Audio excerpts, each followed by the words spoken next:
interpreter tonight. I show her some laughs. A little about Miss Chege.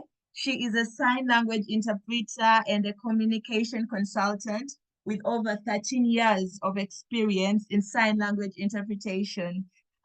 She did a master's degree in corporate communication and a bachelor's degree in podcast production, that is television. She is driven by a passion for inclusive and effective communication. She has worked with various organizations across different sectors, and she is currently serving as a sign language interpreter and a communication officer at both USIU Africa and Royal Media Services.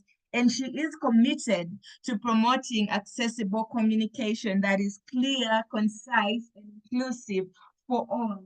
Welcome, Miss Joki Chege. I'm sorry if I butchered your name, but welcome her. Show her some love in the comment section. She is going to be our sign language interpreter for the night. Now, to my ladies, to my young female leaders, to my shield maiden sisters, are you excited for tonight? Are you excited for tonight? Tonight, we are going to be talking about gadgets. We're going to be talking about guardrails, yes, and we're going to be talking about how we can have digital safety in the world that we live in. And we have amazing speakers tonight. Oh my God. The lineup is so amazing, right from Miss Tracy to Miss Susan to Miss Sumaya to Miss Maria and to Miss Rebecca. It's just going to be an interactive session. I hope you have your notebooks. I have my notebook. I hope you have your pens because you're going to write. You're going to write until your ink goes off. Now, as we're talking about gadgets, I just got reminded about a story that happened to me way back. I think I was in senior 2, and this story is not a joke. It's not made up. It's really true. So along that time, I remember my mom had bought for me a Samsung Galaxy. And one of these days, oh my God, I was super hungry. We were coming back from church and I was super hungry. And for some reason, the service was just taking so long. So at the end of the service, I just thought, okay, what am I going to get to eat? I didn't have money. And one of my friends called Chris was like, came around, we talked, and he's like, he's looking for a phone, and mine looks super amazing, and and he asked if I was willing to sell it. So guess what this young 15-year-old girl did? Oh my God. Yes, I agreed for the phone. So now you know how expensive Samsungs are. A phone of was, I think at that time, maybe you could say 1 million, 1.5. I don't remember the exact pricing. I sold it for 90,000, guys. 90,000 because I wanted to eat something and I picked the money. I gave him the phone. I removed my lines and I went and bought a kebab and the balance remained. Later on, after some months, because my mom wasn't around. By the time she gave me that phone, she was leaving the country. So she comes back and she asks about that phone. And well, I didn't know what to explain to her. I didn't even know how to start. Newsflash, my mom is a Tanzanian, and you know how Swahili women are tough. So yes, she asked me where is the phone, and I told her I sold the phone. How much? For 90,000 Ugandan shillings, just because I was hungry. And to cut the story short, I later on got a phone until I finished Form 6. So yes, don't sell your phone for food. Anyway, you are most welcome. And today you're going to be in my living room. Now, I imagine you're wondering, who is this girl? She is blabbing a lot. She is talking a lot. She's telling us a story of how she sold her phone just for 90,000 shillings. Well, I'm going to be your host for tonight. Yes, I'm going to be your host for tonight. My name is Glory Rong Baboa, all the way from Uganda. Yes, all the way from Uganda, and I'm going to be your host tonight. And don't forget to on the chat box to tell me and us where you are coming from. Just in the chat box, throw a picture of your flag, an emoji of your flag, and we shall be able to identify where you are coming from. So a little about me, about the girl who is speaking to you. I am a media and communication specialist and a digital storyteller. I am passionate about using powerful stories and smart strategies to amplify voices and drive social impacts across Africa. From press releases to live streams, I help mission driven organizations connect, inspire, and grow. Yes, yes, yes, yes. And my slogan is let's tell stories that matter. And apart from that, I am a photographer. Yes, I am a videographer. I am a poet. Yes, those are all the things about me. So, my ladies in Uganda, if you're looking for a photographer, videographer, or just a media communication specialist, I am your plug. I am your plug, and you are most welcome. Wow, I see the emojis are flying all over the place. Thank you for the love.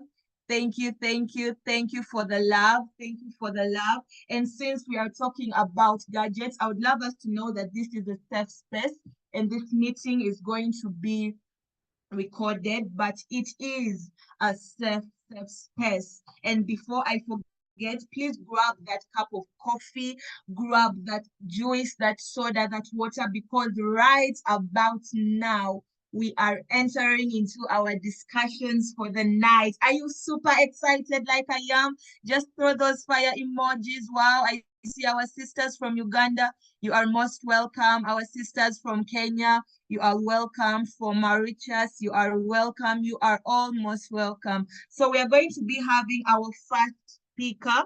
Yes, our first speaker is Miss Tracy Atukwase, and she is a young female leader from Uganda. She is a bachelor degree holder in communication science from Barra University of Science and Technology. She has participated in tech boot camps, competitions organized by companies like Hippo Foundation, Cyber Talents, IBM, Strathmore University, and she's passionate about solving problems faced by people within her community using technology. And before I finish her bio, could you throw some drum rolls because this next one is an inspiration. Yes, in 2024, she was named among the top 40 African women leaders and the 40 shaping the future of technology by FinTech Association of Kenya and Hippo Foundation Uganda. Ladies, sisters, young female leaders,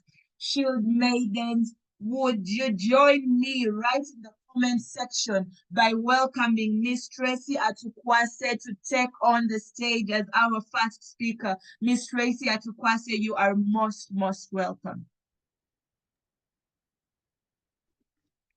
Thanks so much, Miss Gloria, for the warm welcome.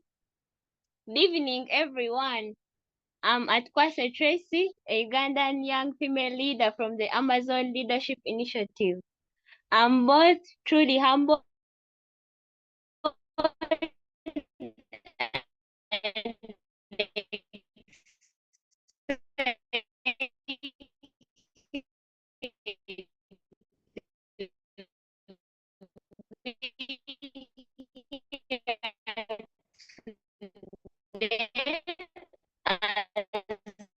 we celebrate the international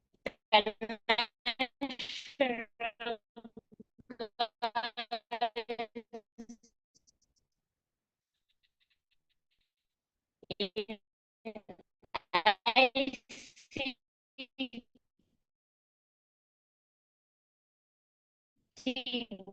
Day. It's a special moment for us for spotlighting the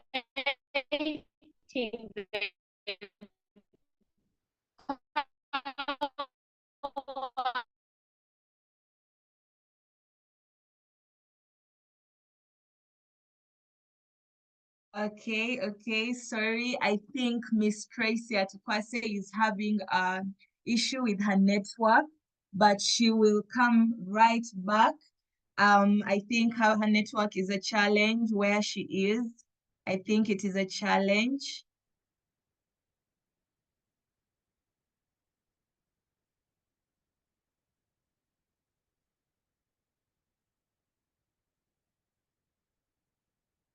So we are sorry for that. Miss Tracy will come back right after that.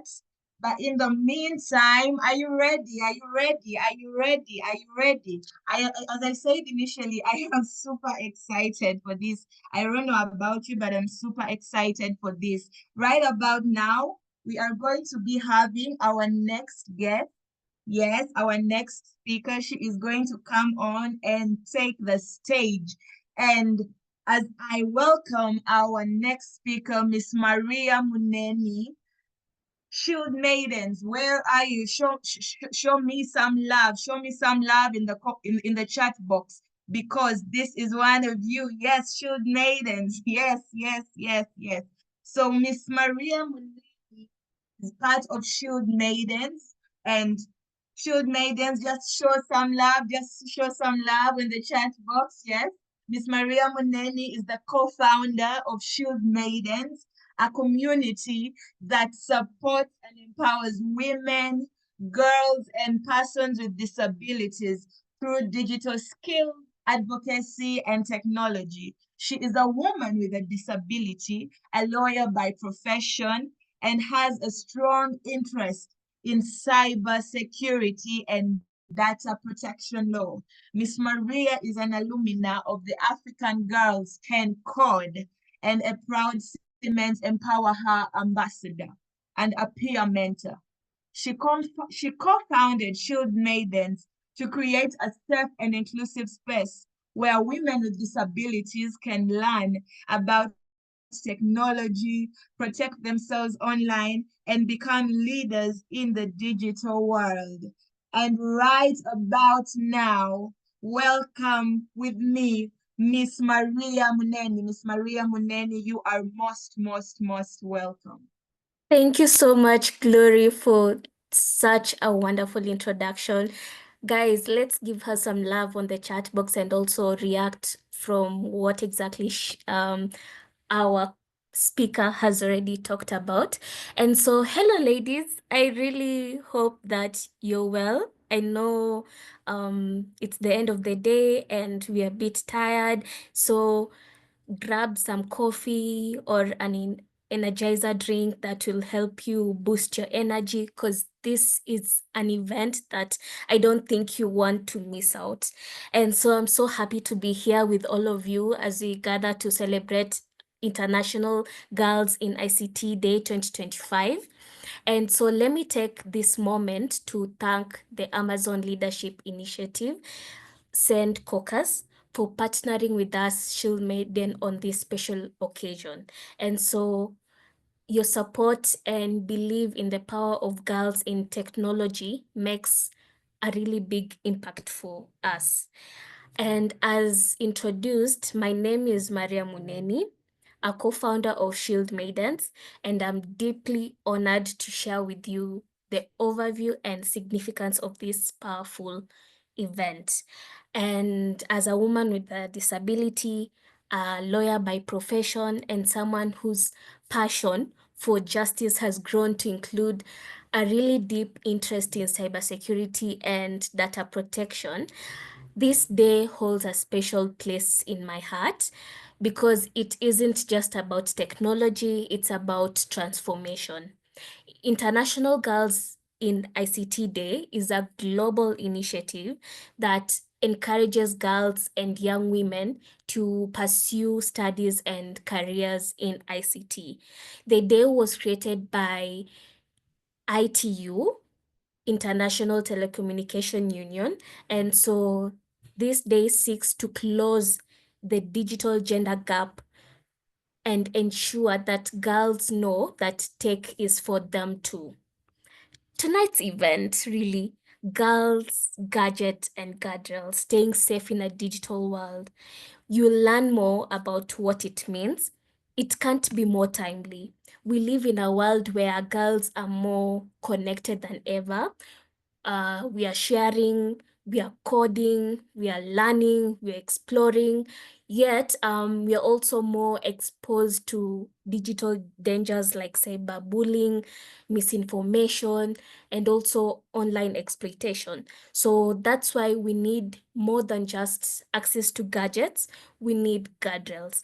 And guardrails examples are digital literacy, cybersecurity awareness, and the ability to navigate online spaces safely. And so this day reminds us not only the opportunities that technology brings, but also of our responsibility to create safe and empowering digital spaces for girls. And the Shield Maiden, it's an initiative that equips girls, women, and persons with disabilities with a digital defense skill and cybersecurity knowledge, where I've seen firsthand how transformative access to information and confidence in using tech tools can be. We started Shield Maidens to offer young women a shield, not just for protection, but for empowerment. Because empowerment without safety, it's like a rocket with no direction. And so today we celebrate the brilliant minds here and across the world who are raising to claim the spaces in ICT. We recognize girls must not only participate in the digital world, they must help shape it. So today, every girl listening today, you matter, your voice matter, your skills, your dreams, they all belong in this space. So whether you are a coder, a gamer, a tech policymaker, a cybersecurity expert, or a creative digital storyteller, there is room for you. You're not just users of technology, you're builders, you're shapers, and you're guardians of the digital future. And so if no one has told you today, let me be the first to tell you that you belong in tech. And lastly, as we begin tonight's exciting journey through the discussions, the games, and also the reflections, I invite each one of you to engage fully, also reflect deeply, and commit boldly. Let's share ideas, ask questions, and also challenge ourselves to think about what digital safety truly means in our lives. And let this not be just another online event. Let it be a turning point in your life. Because when girls are safe online, they are unstoppable offline. And when girls have gadgets and guardrails, they lead revolutions. Let me welcome you to Girls, Gadgets, and Guardrails. I'm so excited tonight, girls. I'm really hoping that we will learn a lot. Thank you.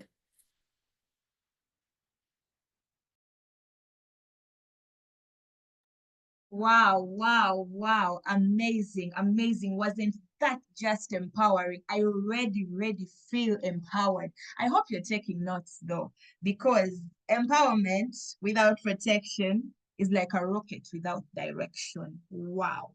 That is my take home today. Empowerment without protection is like a rocket without direction. And please remember to let us know your thoughts right on the chat box. Yes, right on the chat box. Please remember to throw in your thoughts. What are your takeaways home? We would love to know. We would love to know. And as you are doing that, I have some exciting news. Are you ready for this? Are you ready for this? Right about now, as you're throwing your takeaways, as you're giving us your insights, it's not only right here on the chat box, but you can do that on your socials. And please remember to tag us, the Amazon Leadership Initiative, on our socials that are right on the chat box, Instagram, Twitter, Facebook, LinkedIn. Just tag us and remember to use the hashtag Black Girls. Your dreams are valid. And you can do that as well by tagging Should Maidens right on our socials as well, on Twitter, on Instagram, on TikTok, right as well. All that information is on the chat box, and just let people know that we are already on. Yes, yes, yes. That was so amazing. Thank you, Miss Maria Muneni, for that amazing word. And right about now, we are going to have Miss Tracy Atukwase. Yes, yes, yes, yes. Remember, I told you she was going to be right back. We cannot afford to miss to hear such words of wisdom from Miss Tracy Atukwase. Miss Tracy Atukwase is a bachelor degree holder in communication science from Barara University of Science and Technology. She has participated in tech boot camps, competitions organized by companies like Hippo Foundation, Cyber Talents, IBM, Strathmore University, and she's passionate about solving problems faced by people within her community. Yes, she is an empowered woman, and yes, she is empowering other women and girls and young female leaders in her community by using technology. And in 2024, she was named among the top 40 African women leaders under 40, shaping the future of technology by FinTech Association of Kenya, yes, and Hippo Foundation Uganda. Right on the chat box, show some love to Miss Atukwase Tracy. You are most welcome, Miss Atukwase Tracy. Hello, everyone. Gloria, thanks for the warm welcome. Good evening to all of us. I'm truly humbled and excited to be here as we celebrate the International Girls in ICT Day, a special moment for spotlighting the power, potential, and creativity of girls and women in the digital world. This day also reminds us not only of how far we have come, what we have achieved as girls in ICT, but also how much more we can achieve when we come together, also when we are also empowered with the tools, skills, mentorship, resources, and the confidence for shaping the digital future. While technology has opened opportunities, it has also exposed our young girls and women the new forms of gender-based violence, online harassment, cyberbullying, and data vulnerabilities. And that's why we have initiatives like Shade Maidens that is equipping girls with the digital safety skills for raising awareness on technology-facilitated gender-based violence and championing data protection. It's not enough to just give girls access to technology, but we also need to make sure that they are protected and confident enough to use it fully. Remember, digital access without digital safety is not empowerment, it's a risk. Therefore, today, I urge each one of us to recognize the power that lies in bridging the digital gender divide, not just by providing access, but by fostering a safe, creative, and supportive spaces where girls can code, innovate, lead, and dream.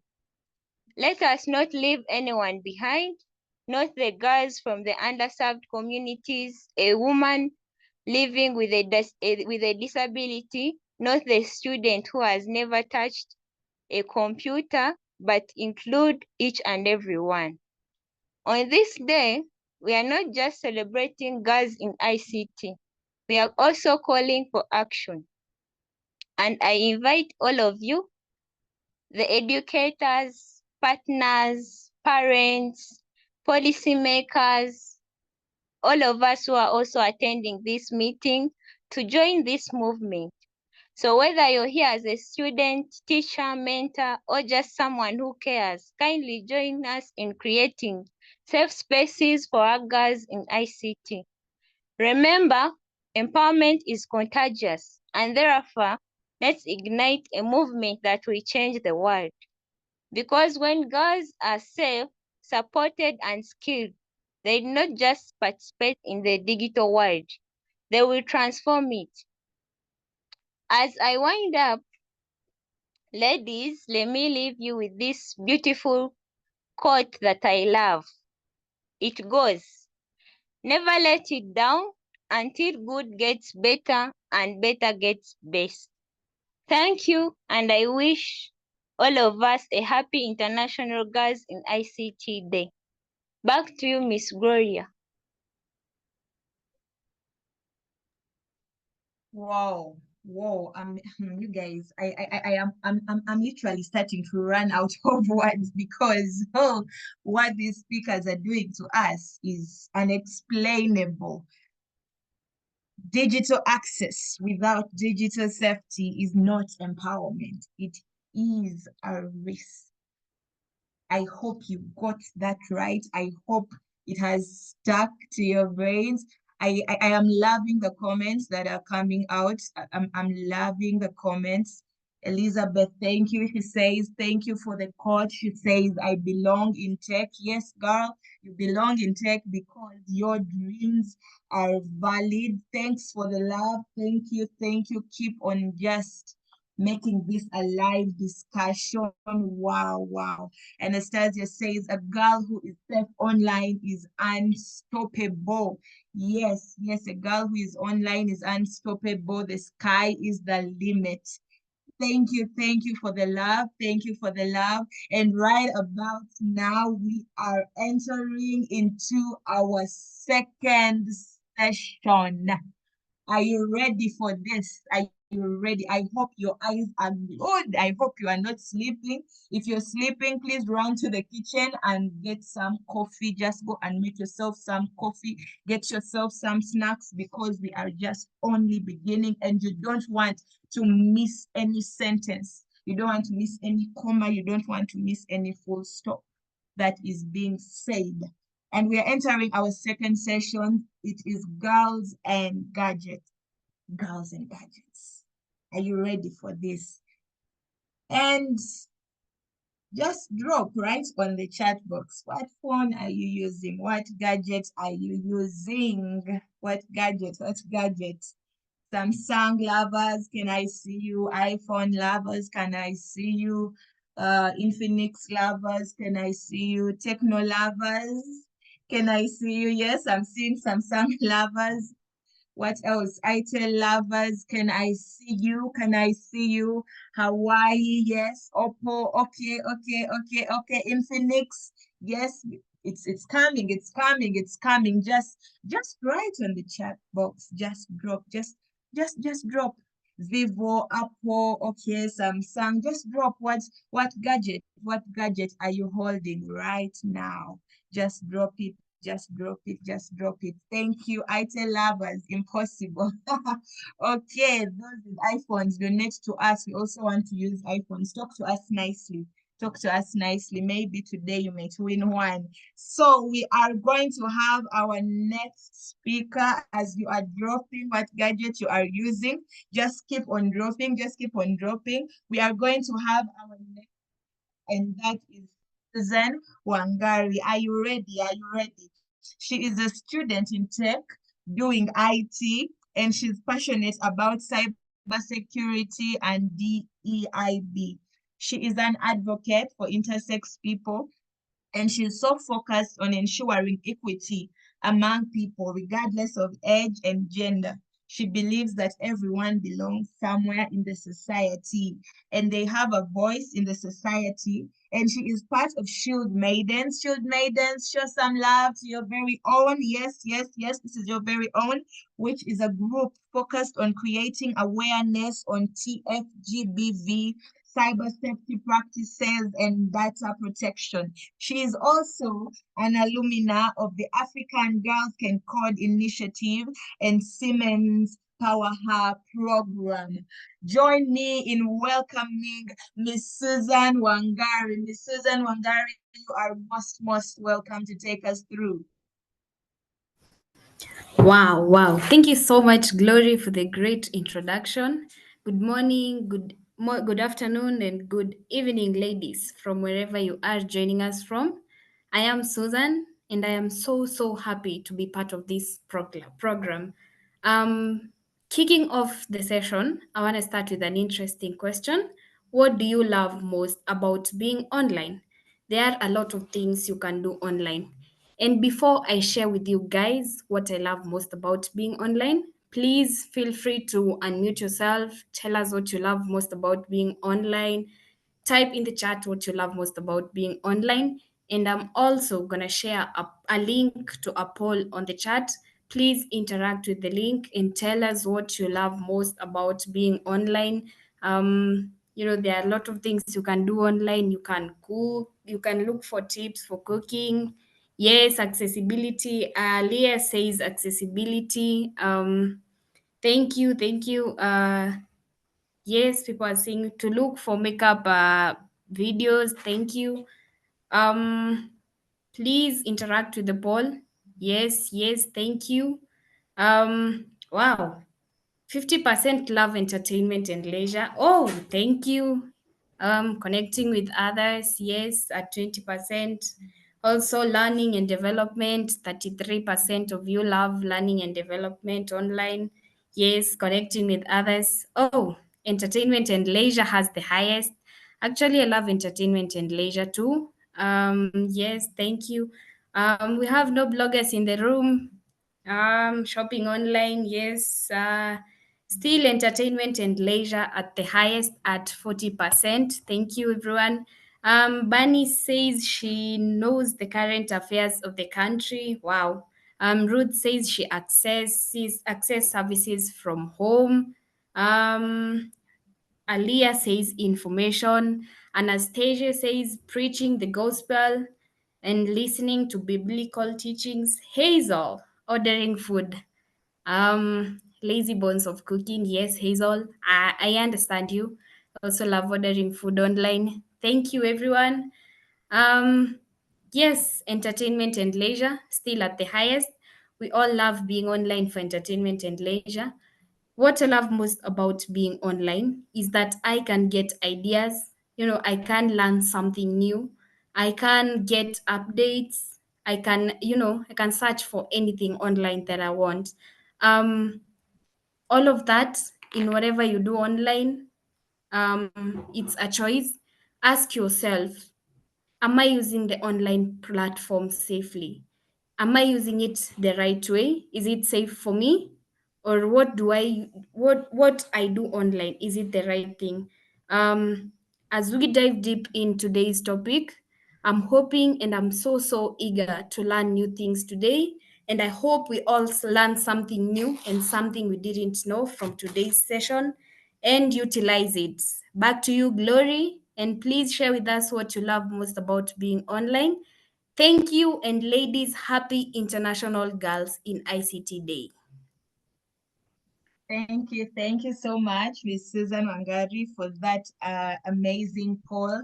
I am looking at the at the chat box right now, and wow, a lot is coming in from people. Savannah says videos, entertainment, information, and food recipes. Okay. Pauline says selling online and updating from friends. Aliyah says browsing using incognito mode. Um, yes, just keep them coming, keep them coming. We would really love to know. Elizabeth says reading and being informed. Wow, amazing feedbacks coming in right there. Amazing, so amazing. Barbara says learning new skills and ideas. Okay, girl, keep on, keep on, keep on, keep on shining. Thank you, thank you. Just keep on bringing them, keep on bringing them. And we are going to our next speaker. I told you earlier on that these speakers, wow, they have a lot to give us. A lot. Just if you could see my pen, I don't know if you could see it, but the ink has literally dropped. It was literally like I am writing a lot and it has literally dropped. It's literally quarter where I would not even say halfway. Yeah. So I hope you are learning a lot and I hope you are going to take something home. So right about now, we are going to be having Miss Sumaya Juma. Yes, Miss Sumaya Juma. She is going to be coming, and Miss Sumaya Juma is a passionate security consultant and an emerging leader in the digital empowerment space. She is a young female leader of the Amazon Leadership Initiative, and she is a driving force behind Shield Maidens, a community committed to fostering a safer, more inclusive digital world, especially for women, girls, and persons with disabilities.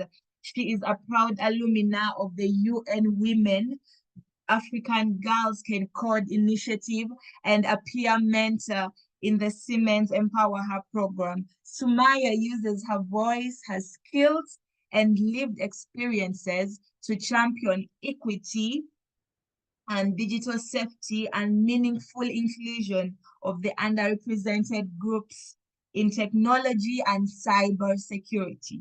She speaks with authenticity, drawing from her journey to inspire others to lead boldly, break barriers, and create lasting impact in the communities and beyond. Yes, thank you for the love that is dropping right there for Miss Sumaya. Just bring it, keep on bringing it on. Miss Sumaya Juma, you are most welcome to take us through the next session. Thank you so much for the welcome, Glorious. Thank you everyone for joining and happy International Girls in ICT Day. I liked what the speakers have talked about, what you love being online, your favorite gadget, and the story that Glorious shared. Had she known the value of her phone, I'm pretty sure she wouldn't have sold it for 90,000 Ugandan shillings just to fill her stomach. Welcome to Girls, Gadgets, and Guardrails. As you can see on my screen, today we're here to empower girls to navigate the digital world safely. And as Miss Glorious has been able to introduce us previously, I can just share a little bit about the UN Women African Girls Can Code initiative. It is a partnership between the AUC, African Union, and ITU, International Telecommunications Union, that aims to empower women between the age of 18 to 25 to get into the digital space and get into the STEM. So what happens is you get 2 weeks coding camp for a start and then proceed online for 6 months. It's currently in 5 countries across Kenya, Uganda, Rwanda, South Africa, and Senegal. If you are in those countries, please look out for applications for their next cohort. And today we'll have I'll take you through a brief objective of this session and what you're going to be talking about. So we'll cover digital identity and footprints. We'll also cover cyber hygiene 2.0. You're asking yourself right now, what is cyber hygiene 1.0? Why is it 2.0? Smart gadgets. I know we have smart watches, we have Alexa in our houses, we use Google AI assistants. We'll also get into that. We also have the human firewall. If you're not in tech, you'll get to understand what firewall means and how you can be the human firewall. We'll also talk about the digital danger zone. As much as being in the tech space, being in the digital space is a good thing, it also comes with its own dangers. And we'll share a digital safety checklist with all of you. And welcome. So let's start our presentation as we talk about digital identity and footprints. I will request my colleague to kindly share her screen and play a short video before we can begin.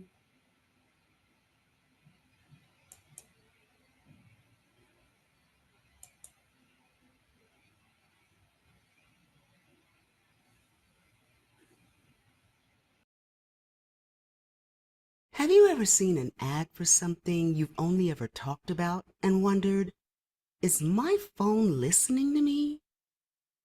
The short answer is probably not. Advertisers are not listening to you through your phone, but you're right, you are being surveilled.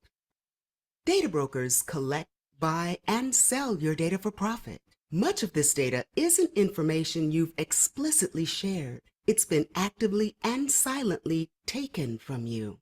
These data brokers combine what they can find out about you online with what they can find out about you offline and build a detailed profile that they sell to advertisers who then make educated guesses about what you might like to see. And it's not just advertisers using your data. Government and law enforcement sometimes buy it without your consent and without a warrant. The good news is there are things you can do to protect your digital privacy. Visit EFF.org/bytes to learn more and support the work we do.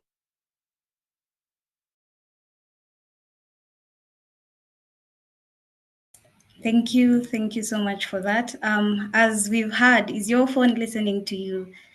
Most of the times you're asking yourself, I was thinking about something and hey, I get an ad about it. So, digital identity and footprints. What does your digital trail say about you? Every time you post, search, click, or scroll, you tend to leave a trace behind. Companies and algorithms and even strangers can build a digital version of you based on those traces. Your digital identity is everything that defines you online, from your username, your posts, your photos, comments, and even your browsing habits. Um, Digital identity is in two ways. We have the active part and the passive part. The active part is basically what you share online, the picture that you post, your social media, the blogs, the comment. And the passive is what you don't see, what is collected about you, the data that you share while you're posting, while you are clicking, while you're searching. That is part of your digital identity and footprint. As you can see on this image here, you shared one post of your favorite outfit. You're wearing your best blouse. You're telling us this is your hashtag outfit of the day. Good vibes. As you post this picture, you've also maybe added a song to it to go with your mood. What you don't see is that your location is saved, your interests, fashion, that is fashion, and music data that's collected from cookies, and it's also been shared by 3 ad profiles. As you scroll, you see ads of Fashion Nova if you're on Instagram, and it tells you the new drops. You just hear like there's a concert for your favorite musician just because on the one post that you've shared. So as you are sharing this and the traces that you're leaving behind. So we'll talk about some of the traces left behind as your digital footprints, which includes the metadata. This is the data behind the data, your time, location, device used. Even if you delete the data, it still is metadata. Facial recognition. Um, Facial recognition tech can identify you from a single photo. Even if you wouldn't have signed up to a certain application and you did have a facial recognition at some point in time, I'm pretty sure right now, even us, as we're using our gadgets, our phones, we do have facial recognition as an option to open your phone. What happens when somebody has access to your phone? What happens when you are sleeping and someone tries to open your phone with the facial recognition? Do they need to open your eyes? for that to work, or can it work even with your eyes closed? That's a question I'm posing to you guys. We've seen that currently we're in the era of artificial intelligence and the rise of deepfakes. AI can mimic your voice or face after a short clip. Keep in mind, one, you have your facial recognition. Two, we have metadata, your time, location, device used. And what AI can do, it also mimics your voice, face, everything you do online. You've posted a video of yourself, maybe rehearsing something, singing to a certain song, anything that can be recorded, you doing, and you've done that, someone can simply just combine those, one, your picture, two, get your facial expressions, how you're talking, and be able to generate a video of you speaking. We've seen that on the internet. And a pretty interesting story about this, actually, I think it's happened sometime back last year. A company was frauded millions of shillings simply because of a video of the CEO. So what happened is, this hacker or attacker sent an email to the finance team and told them that they need to make a huge transaction of money to account Y. So the accountant was simply puzzled, and he did the right thing. He asked the CEO to hop onto a video conference with the board members for them to allow for this transaction to take place, considering it was a huge sum of money. So they hop into a meeting, the CEO is there, the CEO is sharing and saying that, yeah, I approve this. What do you guys think? And they all nod and agree. Funny thing, the email didn't come from the CEO. Secondly, the person who was in that meeting was not the CEO, was a deepfake generated for the CEO. So ask yourself, board members who are in this meeting, they were not able to see that this is not our CEO. How advanced has AI reached for that to happen? Are you able to spot deep real from fake? Are you able to do that? So the other thing that can happen with the traces that are left behind, we have shadow profiles. Social media platforms and apps can build shadow profiles using your contacts, interactions, and data from you and from your friends. So how safe are you? Do you know your digital space? Do you know how you can navigate the digital space safely? We'll go to the next point, cyber hygiene 2.0, beyond the basics. If you have any questions, please put them on the chat and we'll be happy to answer them after this presentation. It's not just about passwords and updates anymore. If you're not familiar with Cyber Hygiene 2.1, it's you updating your software, updating your phone regularly, creating multi-factor authentication, ensuring that you're not reusing passwords. You're also creating stronger passwords. That's Cyber Hygiene 2.1. What about Cyber Hygiene 2.0? Today, being safe online means making smart, everyday choices about what you share, who you trust, and how your tools are built. So the Cyber Hygiene 2.0, this is where you go from rule follower to tech decision maker. I've already done the introduction bit. So beyond the basics, what goes beyond the basics? I know most of the times we get tired, we're lazy, we don't want to read the privacy policy. It's so long and the jargon is just too much. So we end up clicking I confirm, I accept, and continue, right? So app may request access to your camera, mic, contacts. Do they really need it? Do you know which app has access to which permissions and how they're utilizing it? I know we can be tired of reading the privacy policy. So So we have some tools that you can use for that, such as this, an example that is here, terms of reference, didn't read it. Let's just open the link and see how it works. Let's say you're signing up on Reddit, if you're not on Reddit, and you would like to understand the terms and conditions on Reddit. So if you're using this platform, all you have to do is search for it and then see what you're giving away.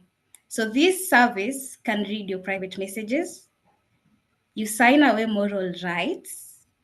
The service can delete specific content without prior notice and without a reason. So are you comfortable Reddit reading your private messages? Are you comfortable signing away your moral rights? It may keep personal data after a request for erasure for business interest or obligations. So as much as we may be tired to read the terms and conditions, we might also just utilize certain tools that will summarize it for you. As we're also choosing applications that have safety in mind, allow me to also share on this.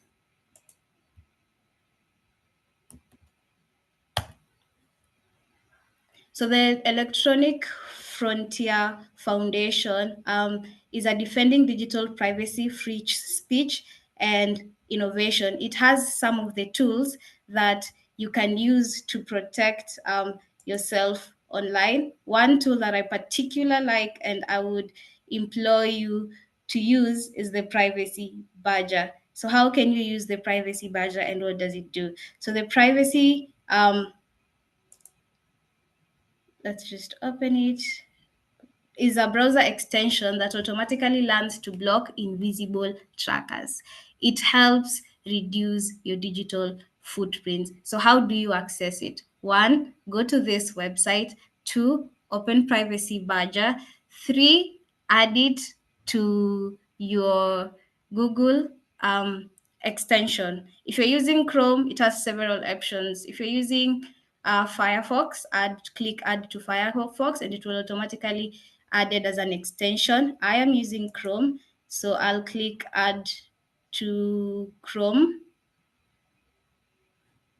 and click here, add to Chrome, add extension. And the Privacy Badger has been added to Chrome. This is how it works.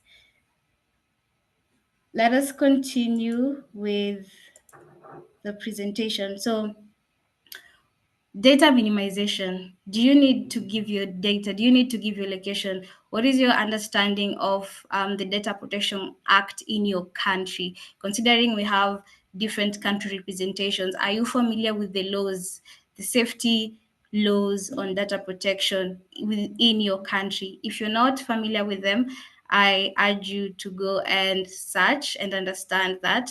It will come in handy in this digital day and age. So smart gadgets. We all have our smartphones. We all have our smart watches. It's here to make our life easier, we all agree. But they also collect, analyze, and share data about you, from fitness trackers to the smart fridges. The more connected your device, the more aware you need to be. How aware are you of the smart gadget that you're using in terms of the data that it's collecting, in terms of analyzing the data that it's collecting, in terms of sharing the data that it's collecting? The smarter the device, the smarter you need to be. So understanding how your tech works puts you in control, not just inconvenience. Do you really know your tech? when off isn't really off. What does that mean? Smart speakers like Alexa and Google listen for wake words, but often retain snippets of your voice. How is it that you went to sleep, you wake up in the morning and say, Alexa, play me some good music?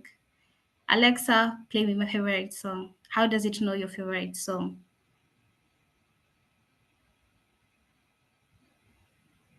I hope I didn't lose anyone at this point in time. You also ask yourself, are devices talking behind your back? We've seen the video of, is my phone listening to me? Your smartwatch, it connects you to your phone, it connects you to your laptop, and it also syncs data across all those platforms that are connected to. How do you ensure that this doesn't happen, or how can you protect yourself from this? One, turn off your Bluetooth or Wi-Fi when not needed, and review device pairing lists regularly. When you go to your Bluetooth, how many devices have you paired with? How many devices are still there that you're not even connected to, that you connected with long time ago, but they're still on your list? We have silent updates that happen with these smart gadgets. Firmware controls how your device works. It needs updates just like apps. But do you go and click update once? Let's say an example would be with your phone. You normally receive, like, we have a new update, upgrade to this, and you go and click that. What about um, using your smartwatch or any other smart gadgets? Are you aware of how you can access these hidden settings for firmware?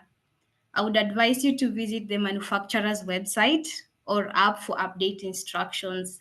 It's also, I would also advise you to disable any unnecessary features, especially remote access or auto sharing.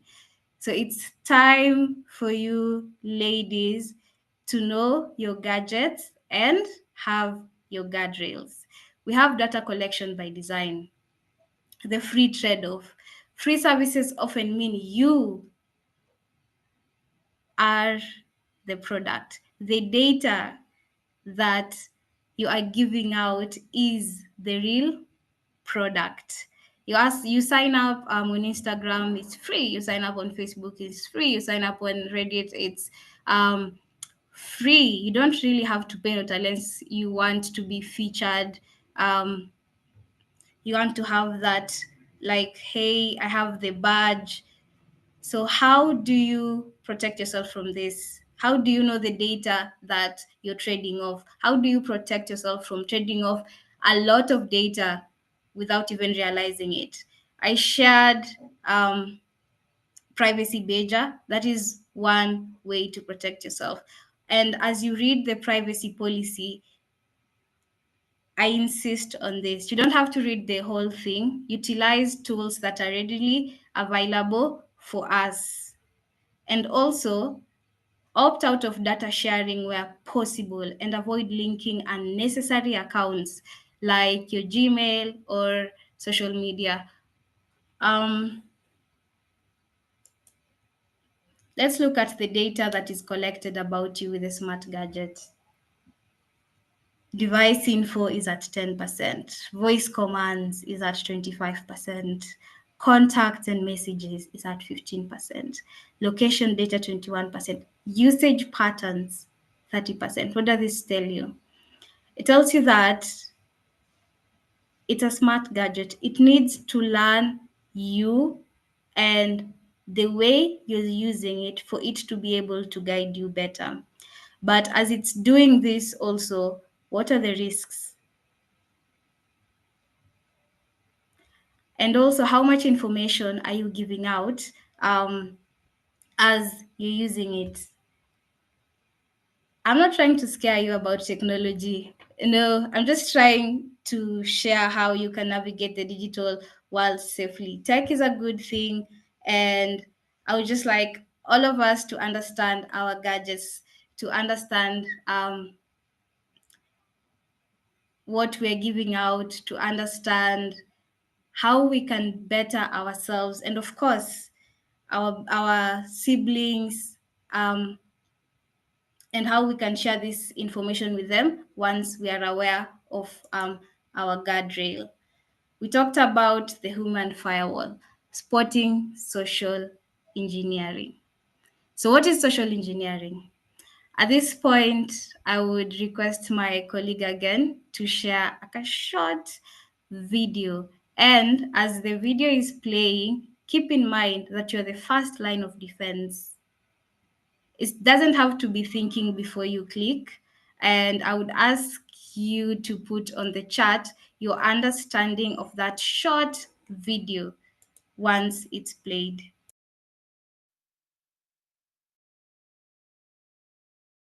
They're going to hack me using social engineering, which is essentially hacking without any code. They just use a phone and an internet connection. Do you want to do a sample phishing call? What's phishing? Phishing is voice elicitation. And basically what you do is you use the phone to extract information or data points that can be used in a later attack. Let's do it. Okay. Who are you going to call? Maybe I'll call your cell phone provider and Okay. see if I can get them to give me your email address. I bet they're good. I bet they have my back. But yeah, go for it. I'm going to spoof from your number, so it's going to look like it's calling from you. Okay. Hi, I'm so sorry. Can you hear me okay? My baby, I'm sorry. my husband's like, we're about to apply for a loan and we just had a baby and he's like, get this done by today. So I'm so sorry. I can't call you back. I'm trying to log into our account for uses information and I can't remember what email address we used to log the account. The baby's crying and can you help me? Awesome. In just 30 seconds, At gmail.com. Jessica gets access to my personal email address. Now, if I needed to add our older daughter on our account so she could call in and make changes, how would I need to go about doing that? You would have to send me a secure PIN through a text message? Yeah, well, the thing is, I don't think I'll be able to receive a text message if I'm on the phone. Oh, I'm not on there either? So I thought when we got married, he added me to the account. Jess uses my girlfriend's name and a fake social security number 5127. to set up her own personal access to my account. Wait, I'm sorry, so there's no password on my account right now? Can I set that up? She even gets the support person to change my password. Thank you so much for your help today. So she just basically blocked me out of my own account. I'll get her fed after this. All right, thank you.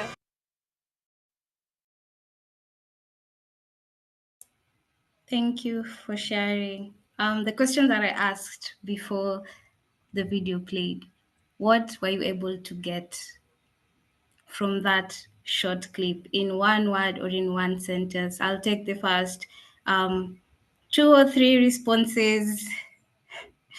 The video is scary. That's simple. Wow. Okay. Scams. Okay. Any other response?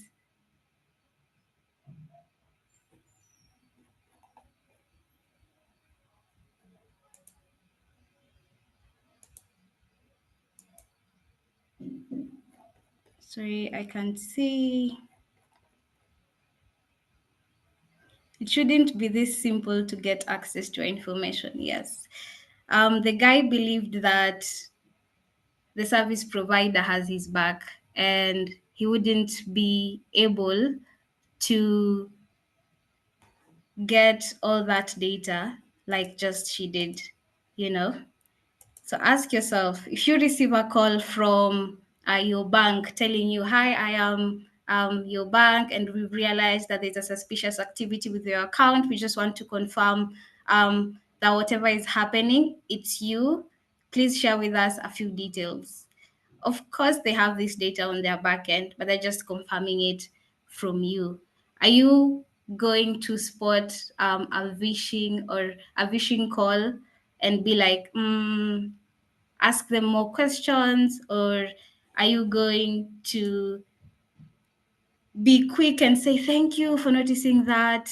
I did not do that, and be quick to share your details. So what is social engineering? It's a psychological manipulation that tricks people into giving away sensitive information or access. It bypasses firewalls, antivirus, and all your tech defenses. This is when it comes to the softwares that you're using, simply because you're the target. We've seen one form of an attack, which is a phishing attack, and from the video, it's actually vishing. We have different forms of phishing. One, vishing. Two, smishing, where you get SMSs telling you you've won. I've seen in certain groups that they're saying how UNESCO is giving away this amount of money, people telling you it's legit, click this link. That is a phishing link. Or when you get an SMS, let's say from TikTok, telling you you've won, or someone else telling you you've not even signed up to these betting platforms, but you get SMSs telling you, oh, you've won, or there's a promotion going on, and you're very, very eager and quick to click the link. Think twice before you do that. So how can you spot these social engineering tactics? One, common tricks which are used by social engineers, it's phishing. That's what we've talked about. And also we've also talked about vishing, and of course impersonation, fake social media profiles. We've seen influencers, if they spot a social media profile that is similar to theirs, they normally post and tell you, report this. This is not me. And another thing that comes with social engineers is urgency and fear. As you've seen from the video, the woman is very much in need. First of all, her baby is crying. Is it really a baby? Secondly, she urgently needs this help setting up this account because the husband had forgotten. Urgency and fear. When you receive that call from your bank and they tell you if they don't respond, your account will be locked, or from what we've shared, you've won a prize, and you're very, very eager to click this link. So one way, you can look at a link, identify if it's not from that particular sender, just hover on the link. Put your cursor on that link and you'll be able to see the URL that should be displayed if it's not coming from that particular person. So red flags to watch out for: one, requesting for personal information, passwords, OTPs, and of course the too good to be true offers, emotional manipulation, as we've seen. You'll receive an email telling you, dear user, we are happy to notify you. However, the subject came with a strong warning. And you're like, okay, what is this? First of all, you're here and you're asking yourself,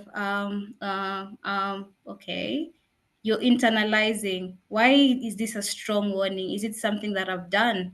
And you want to take a look at that email, and you want to click that link, and you want to download that document that is shared. Think twice. Suspicious links or attachment. So how do you strengthen your human firewall? Pause and verify before clicking or replying. Call the source directly to confirm. I've received a call from my bank, right? I know their direct line. I'll just tell them, you know what? Okay, thank you so much for that. I appreciate your concern. Currently not in a position to respond. Give me like 2-3 minutes and then I'll get back to you. Hang up, call your bank, confirm if this call is actually from them. And also, you should be able to trust your gut. If you feel something is off, it probably is in most cases. And always report it, because it also helps others to stay safe too. I know here in Kenya, we have so many stories to share about scams. How about the country you're coming from? After this, I would like to hear a story of how you are able to be scammed, maybe just one or two, or just one, in the interest of time. And now we go to the hot topic, the digital danger zone. We'll be touching on technology facilitated gender based violence. We'll talk about what it is, we'll share a little bit about UNESCO, which um, we'll share a little bit of what UNESCO shared on TFGBV, the 5 Ws of TFGBV, and just some ways that you can protect yourself online. I know we may not identify TFGV because it might be hard. Maybe it's your friend trolling you. At the end of the day, you just say it's just banter. But is it really though? Ask yourself that question. So, what is technology facilitated gender based violence? And before today, were you aware of a certain term or a certain thing as technology facilitated gender based violence? It refers to acts of gender based violence perpetrated through the internet, through digital technologies. And it includes cyberbullying, image based abuse, doxing, online sexual harassment, and gendered disinformation. So, what is cyberbullying? Cyberbullying is when someone uses the digital platform to harass you, threaten you, embarrass you, or maybe target another person. We've seen how, especially women, you post something on TikTok. To be honest, I am not very active on TikTok simply because I do fear being bullied online, and I am not strong with having very strong comebacks to the bullies. This is mainly rooted in misogynistic norms exacerbated by emerging um, tech trends such as AI or deepfakes, or just somebody who practically hates you. And they're like, I don't like the way you've posted your picture. I don't like the confidence that you have. And they just want to bring you down. So, what are some of the effects of technology facilitated gender based violence? One, it's an issue. It brings you mental health issues such as anxiety, depression, and low self esteem. It makes you isolate yourself or feel unsafe, and maybe you decide to just not interact with people, and hence your social life goes back to zero. And God forbid, in extreme cases, I know it can lead to self harm or suicide, but God forbid. So, what are the 5 Ws of TFGBV according to UNFPA? So, we have the who, what, when, where, and why. So, who? How does this happen, and to who? Survivors, disproportionately women, girls, vulnerable people, and women in public life, are harassed by strangers, current or former intimate partners, and/or governments. In this case of who, I think we have a lot of stories to share, especially with things that have been happening on TikTok in Kenya. So what? There are over 40 forms of TFGBV, not just the 5 that I've mentioned, not just the additional 2 or 3 that we can mention on this page, but over 40. Do you know them? Online harassment, hate speech. We've talked about cyberstalking. We've talked about image-based abuse, doxing, threats of physical and sexual abuse, and so many others. When is it experienced? It's experienced from an early age of 9 to 14 years. And something just to share about this age bracket. However, this is just the beginning, but it is also experienced across one's lifetime in different ways. I had the pleasure of interacting with kids between the age of 9 to 12, and I asked them of how they use social media and the kind of content they interact with. So one thing that I picked was they were talking about this page on TikTok that it's called Bob Kichwa. It teaches them basically just, I don't know, I don't have a better word for it in English. If somebody knows, please put it in the chat. Mchongwano. It teaches them mchongwano. It's basically teaching you how to bully your own friend, like insults in a joke form. But these are kids, 9 to 14. I'm afraid even to mention the other thing that they say they can have access to, because I was shocked. It's not a topic I am comfortable sharing on, and these kids are openly sharing about it like it's just another day on the internet. If you're a parent in here, if you're a big sister in here, if you're a mother in here, are you aware of what your child is accessing? Are you aware of the kind of content your child is accessing on the internet? So where does this normally happen? TFGBV takes place anywhere. People are using work emails, political tweets, smart homes, location tracking devices, in cars, and more. We've seen how our political women are normally trolled online. Like it's just any other day. Like it's just okay to do this. At this point, I think we have normalized trolling to just mere banter. TFGBV is a continuation of existing unequal gender norms being produced in digital spaces. Knowing what you know now, if you didn't know, what steps are you willing to take? Are you going to go and research on over the 40 TFGBV forms available?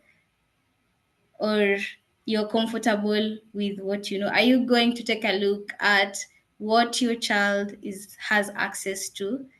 Are you aware of the parental restrictions that the gadgets you've bought for your children, the gadgets that your younger sister has, your younger brother has? Are you aware of that parental, are you aware of that feature on your phone, how you can access it, how you can limit or ensure that they're accessing the right content?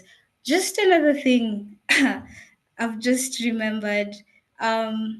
If you've not watched Bad Influence on Netflix, please do. Early last week, there was a video trending on kids looking to create a group. I forget the name that they were calling themselves, but I believe this influence came from the Netflix documentary called Bad Influence. These are young kids. They don't know what they're doing. They're recruiting. Send us, it's like you're recruiting for a job, but you're just recruiting your fellow peers so that you can have more views on TikTok, so that you can have more views on other platforms. And if that is what they're trying to recreate, we're living in scary times. If technology does not excite you and scare you at the same time, I don't know what I can say. So 73% of women journalists, according to UNESCO, endure online violence, silencing critical voices.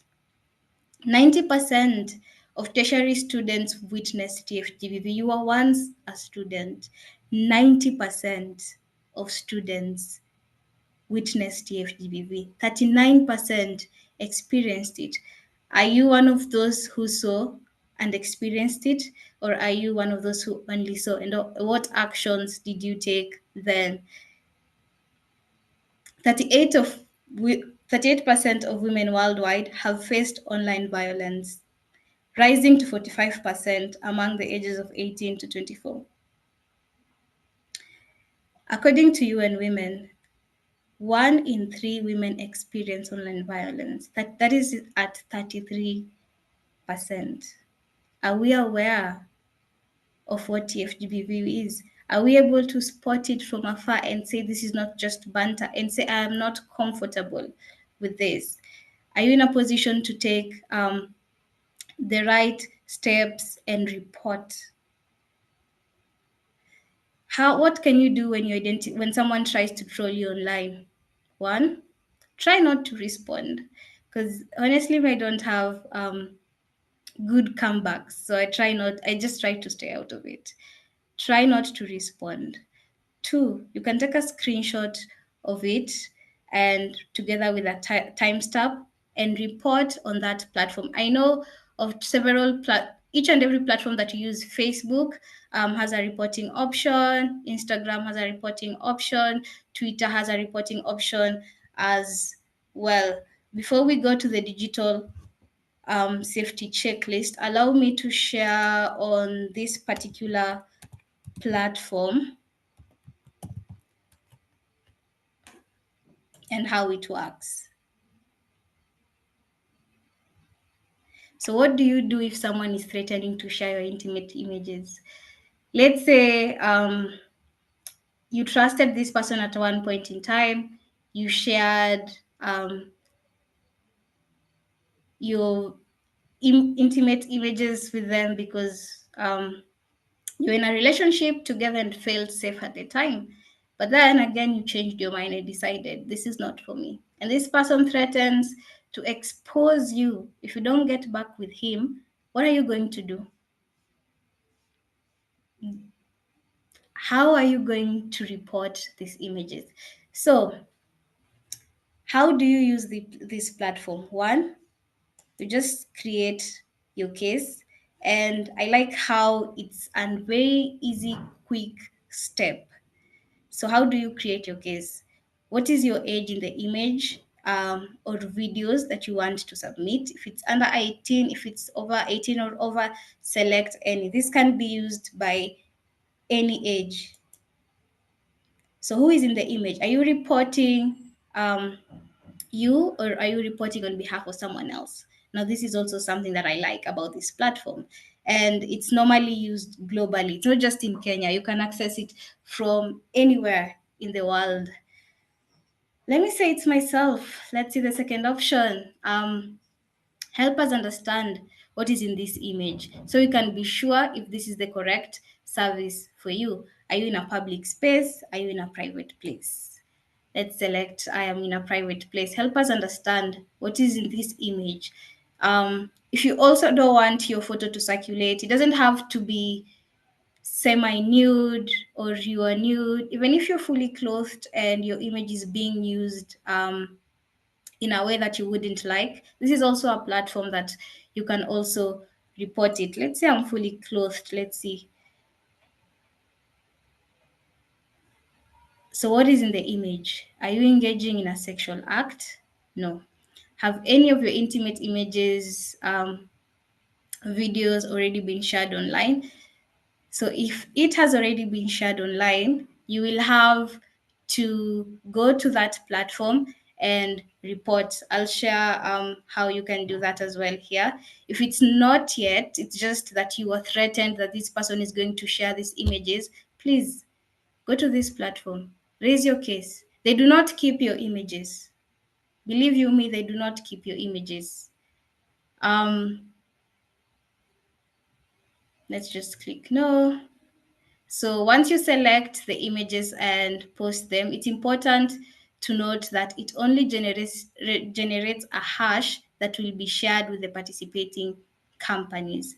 And also please make sure that you're selecting the correct image or video from your gallery and check the file name below to ensure that you're hashing the correct image. So let's see if I have an image to use. So you'll be asked to create a pin. Make sure you remember this pin. And if you wish to sign up on this platform, you can do that by adding your email address, but you're also able to follow on your case without having to create your email or share your email address at this option.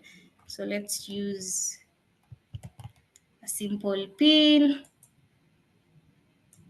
For updates, you can share your email. If you don't want updates through your email, just make sure you have your PIN in mind. Don't forget it.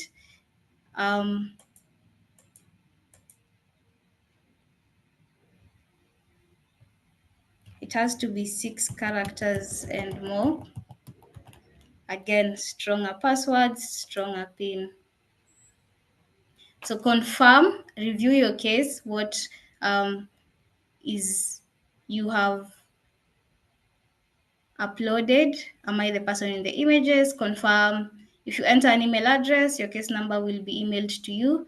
If you did not wish to provide with your email, please be ready to write down or copy your case number.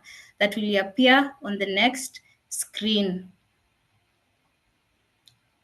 Read. I also understand that if I lose my case number or my PIN, I will not be able to check my case status. So it's important for you to keep your case number and PIN at heart. So I understand that by creating a case, I consent to my hash being shared with participating companies. We'll talk about the participating companies in a few. If you're comfortable with what you've uploaded, just submit for us to get a case number. I did not give them my email address, but I can be able to review my case number by simply just copying this and saving it somewhere safe. So what happens next? If a match is found, then participating platforms will take appropriate action if the content is found to violate their community standards or terms of service. Let's look at the industry partners.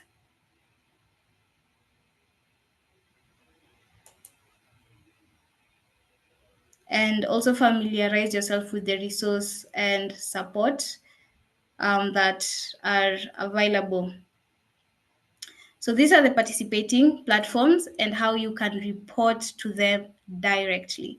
If it's in Facebook and you'd like to report harmful content, not without my consent, stop Sex Social Hub. These are some of the options that you have on Facebook. If it's Google, it's here. If it's Instagram, if it's LinkedIn, it's here. So I would urge us to familiarize ourselves with this page and share with anyone who might be in need. And that is one way for you to stop one or two forms of technology facilitated gender-based violence. So this is a discussion that we've had in. Hello, amazing. This is an amazing discussion. I'm loving every bit of it. But time.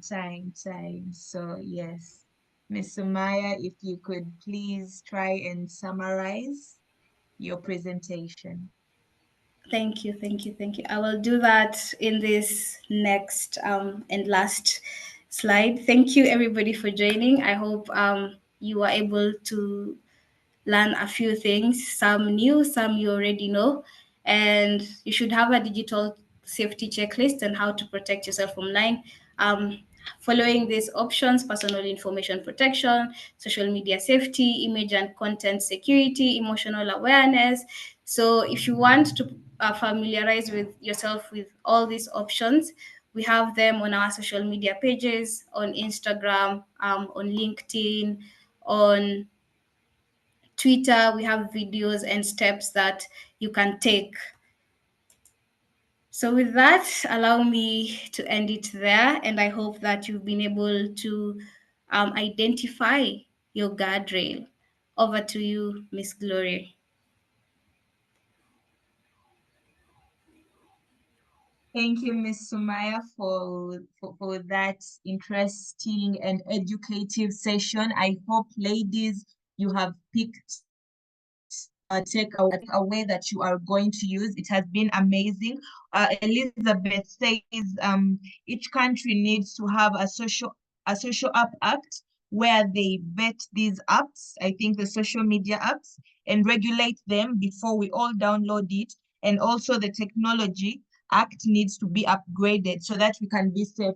Thank you so much. Please keep on throwing your takeaways and your thoughts right on the comment section, and we shall be able to see them and interact more.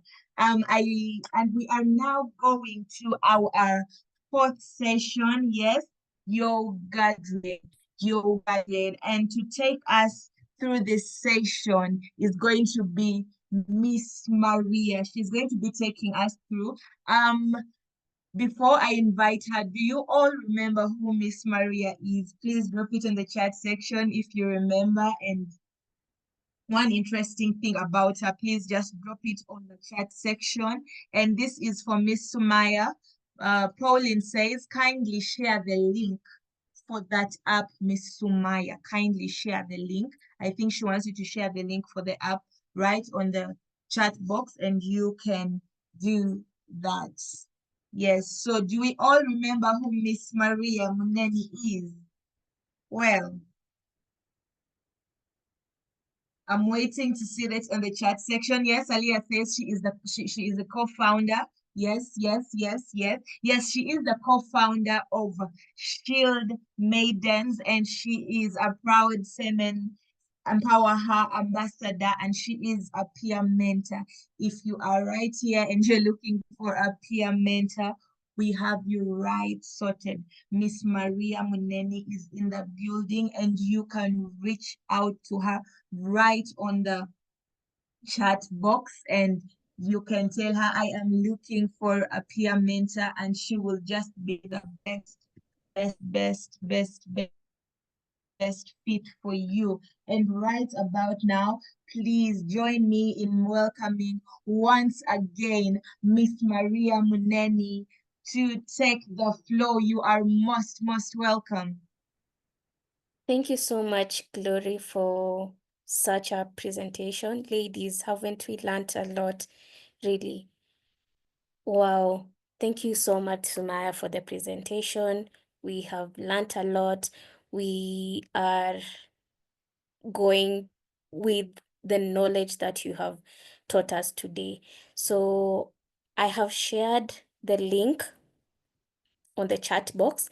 And so as we are continuing with that, I hope you're all feeling more aware of the session that we have had, and that with this, we are more aware, and that more informed. The confidence is there, and in regarding how to protect ourselves online.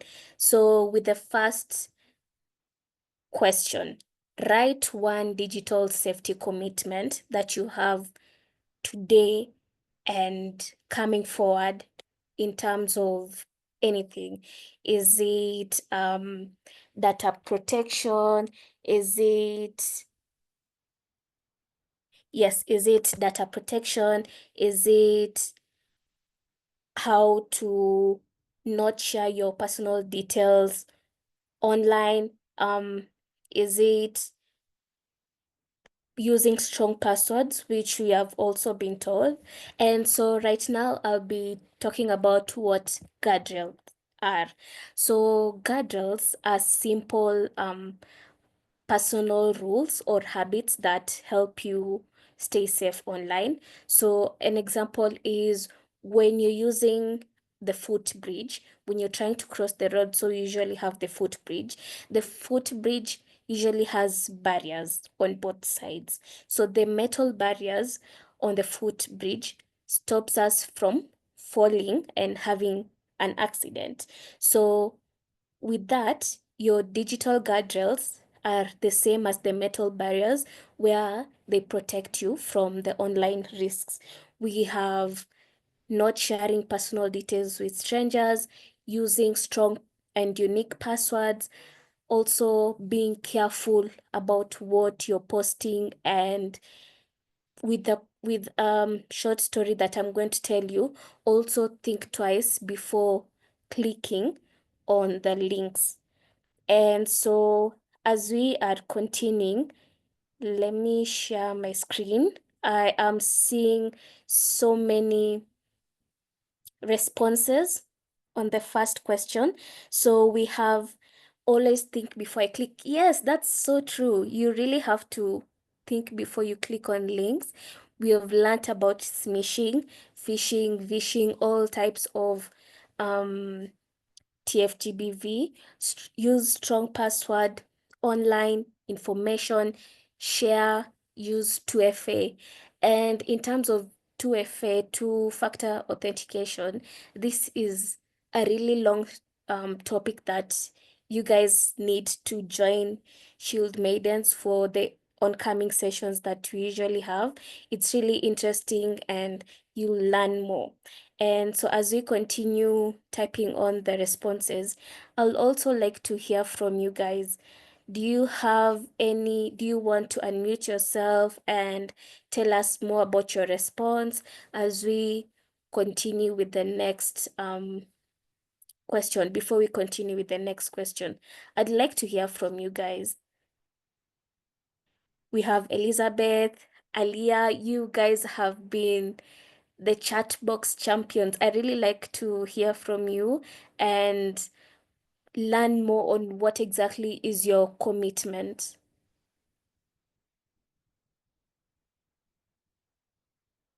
Before we go to the next question.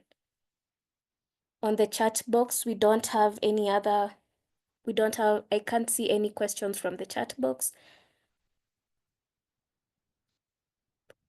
Yes, we also see spread awareness on TFGBV. That's really true. No insulting comments. That's so true. If there's no one who is going to unmute themselves, let's continue with the next question. So the next question is in 2 words, 2 or 1 word. What's something new you have learned today about online safety? It can be anything in regards to phishing, vishing, smishing, in regards to communication, in regards to International Girls in ICT Day. That's something new if you didn't know about today. What else? I really like to see more people typing in on the chat box as I give you the second the short story, a quick story about smishing. So we have a girl called Amina, and Amina, she's a university student who really loves shopping. I do love shopping, so Amina is just like me. So one day she received a message on Instagram saying she had won a free phone from a popular brand which we named earlier. And so all she had to do was click on a link and fill in her personal information. That was the only thing she had to do. And so the link looked real, and for a moment she got excited. But Amina remembered one of her digital guardrails, which is if it looks too good to be true, double check before clicking. And so instead of rushing to click the link, she went and Googled the giveaway. And sure enough, the giveaway turned out to be a scam, and which had fooled other people in giving away their personal information. So with that one simple habit, her guardrail, Amina was able to avoid giving away her personal details and protecting herself from getting hacked. So what's the moral of the story? The moral of the story is even though you're having a guardrail, it doesn't stop you from enjoying the internet. You can still use the internet and being safe. So your guardrail gives you the power to do it safely and confidently without any harm. Yes, I'm seeing on the chat earlier is saying if it looks too good to be true, it possibly is. Yes, that's true. Elizabeth, what I have learned today is we need more workshops on technology. That's true. It's really a dangerous end. It's dangerous and how we can better protect ourselves. That's really true, Elizabeth. And so from the second question, I'm seeing towards antivirus software, shadow profiles, that's true. Privacy, TFGBV, guardrails, TFGBV, doxing, that's true. Shield maidens, yes, that's something you have learned today. Cookies, yes, we have also learned what cookies is, the deep fakes, phishing, and also being able to check URLs and see if the link is protected or not. So I think that's it from my end. I would like to thank you so much for your insights and also the energy on this section. And so now let's keep it moving forward, and back to you, Gloria. Thank you so much, Miss Maria. It has been a very interactive session. I am seeing the chat box. People are really, really, really typing. It's amazing how people have all these ideas. Thank you for being an audience that is interactive and that is not sleeping. Thank you for not sleeping. Thank you so much.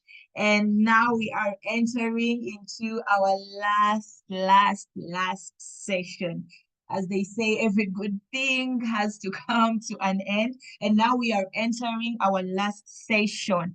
And for this, before I introduce this woman, just send some love, throw some emojis, fire emojis, throw some drum rolls, and I am serious about it. Before I introduce her, I would love to see that. So yes, yes, yes, yes. Thank you, Antonia. Thank you, Aliyah. Thank you, Ruth. Thank you. Just keep them coming. Gertrude, thank you. Savannah, Elizabeth, just keep them coming because the next speaker who is coming, oh my God, thank you for the fire emojis. Yes, keep them coming. This lady has moved miles. She has moved nations. She has broken barriers. I, I don't even have the right shoes, honestly, to introduce her because the things that she has done, she has held things together. She has held forces together. She has been a bridge, and she is none other than Miss Maria Namfuka, the Send Us Caucus Vice President. Come on, join me in welcoming Miss Rebecca right about now. You are most welcome. Wow. Thank you so much, Glory, for that wonderful introduction. Oh my God. At some point, I thought you were introducing another person. But thank you so much for being an amazing host. Yeah, your energy is really so contagious. Like, oh my God. It's such an incredible session we've had today. Isn't it? Isn't it been amazing, guys? Oh my God. Like the energy in the room has been absolutely contagious. It's really been amazing to see all of us come together to learn, share and grow together. And what I'm seeing right now is, you see, the future of technology is it just being written in the Silicon Valley or those big ICT, tech boardrooms in those big ICT companies in Google. It's being written right here, right now, by girls like you and me, by young female leaders like you and me right now. So I would like to thank everyone who has played a very great role in making sure that this event happens. And I would like to first and foremost thank the founder of the Amazon Leadership Initiative in Ahabzincha, That's Miss Mary Zobo. Show her some love, even if she's not in the room. Yeah, she can feel it wherever she is. For creating us, for creating for us this platform where we can be able to come, empower one another, to learn, to grow. Yeah, I would like to thank her so much. And I also want to extend my thanks to the SEND leadership. Yeah, SEND is one of the caucuses under the Amazon Leadership Initiative, and we are privileged to be hosting this event in conjunction with Shield Maidens. They've really done a great job in making sure that this event comes to reality for everyone, from the coordinator, the president, the secretary, everyone really on the leadership team. Thank you so much. I would also want to thank our partners, that's Shield Maidens. Oh my God, you show them some love in the chat, you guys. These people have really done a wonderful job to come with so much passion, to teach us. Some of these things look so, abstract, new, technical, but they have made sure that we understand. Thank you so much for coming through with your knowledge, with your expertise and passion, to make sure that we are empowered. And just like you say, empowerment without safety is like a rocket without direction. I believe we are all empowered here and we are safe. We know that we can now navigate the digital spaces, with confidence. And I would also want to thank, this is a very special, shout out and thank you to Miss Juma Sumaya, the one who presented. Thank you so much, really. She spearheaded this event, and you can see the fruits. We've really learned a lot. Thank you so much, Miss Juma. And to all our speakers, the hosts, the interpreter, thank you so much for everything that you brought to the table, the wisdom, the knowledge, the energy. Thank you so much. Thank you so much. We've really learned, and I believe each one of us is going back with one or two lessons, from this session. And as we've explored today, as we've seen that digital spaces can be, they can be both empowering but still dangerous, because right now we see that digital spaces are transforming our world in so many different ways. You've seen how AI is evolving very fast. There are so many endless opportunities, in the digital spaces for growth, for connection, entertainment. Some of you who use TikTok, empowerment. Right now we are using a digital tool to empower each other, which is Zoom. So they're transforming our world in so many different ways, but also we need to keep in mind, like we've seen from the previous sessions, that there are also risks and challenges that come along. And some of these challenges actually just leave us vulnerable. So that's why we've come here today, not just to explore these challenges and see how we are vulnerable out there in the digital spaces, but to equip ourselves with knowledge.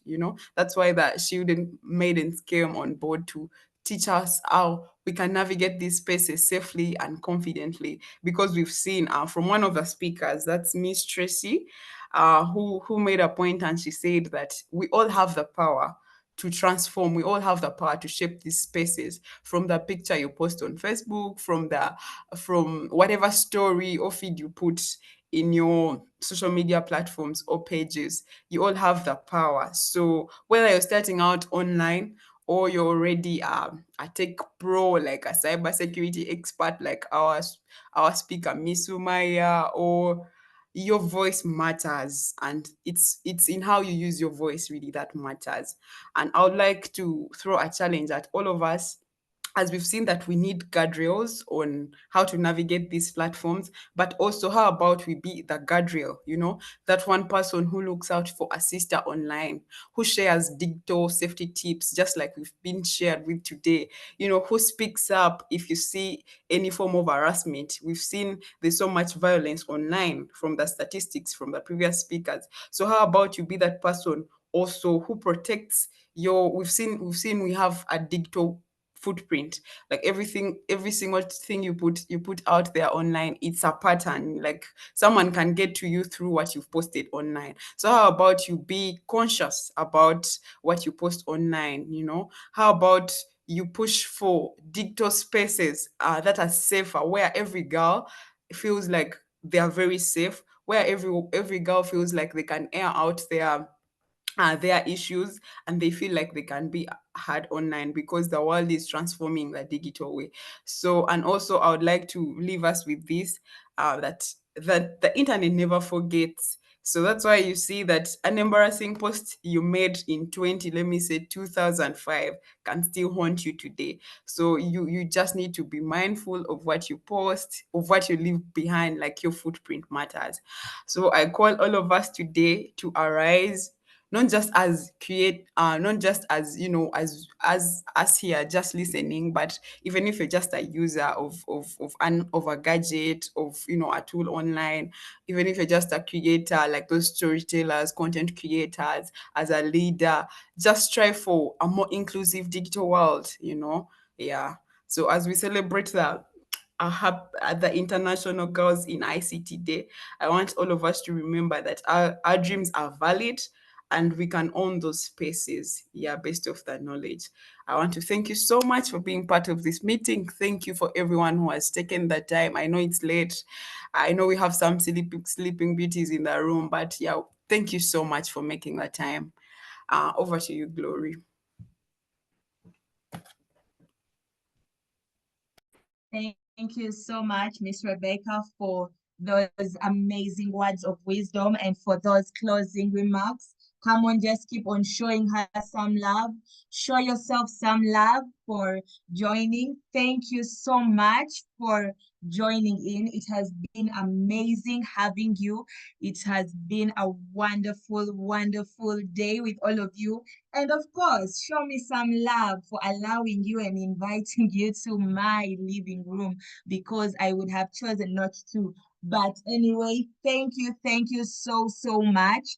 And right about now, I hope you wore an amazing, dazzling dress. I hope you worked on your hair. I hope you did your makeup, because right about now, we are going to have our family photo. Yes, we are going to have our family photo, and we are going to do it the alleyway. Remember, Black girl, your dreams are valid. So if you could please turn on those cameras of yours and show us your beautiful faces. Yes, I'm seeing. Thank you. Please, let's turn on our cameras and take the family photo.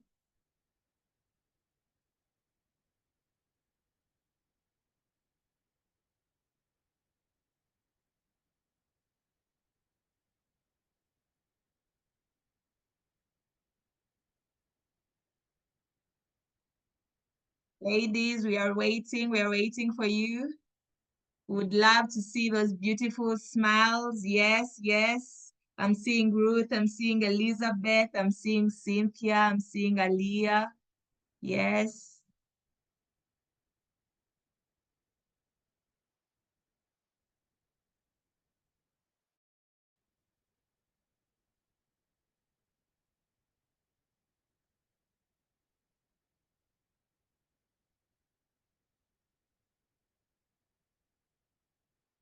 Okay, we are waiting for you, young female leaders.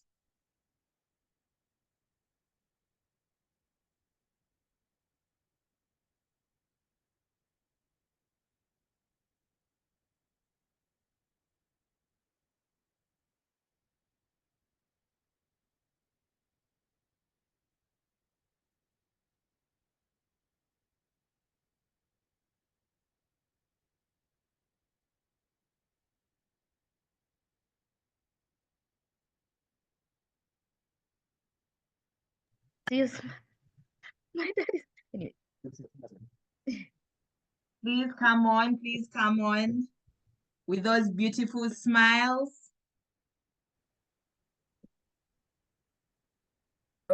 One photo. Oh my As God. we are going to be taking the family photo, remember our slogan, Black girl, your dreams are valid. Put on those beautiful smiles, and we're going to be taking that photo. And as we take the photo, remember to say, Black girl, your dreams are valid. Yes, so we are going to be taking our family photo in 1, in 2, in 3. Black girl, your dreams are valid. Yes, your dreams are valid. Thank you so much. Thank you. You have been an amazing, amazing, amazing audience, and it has been glad having you. and I wish you a good night.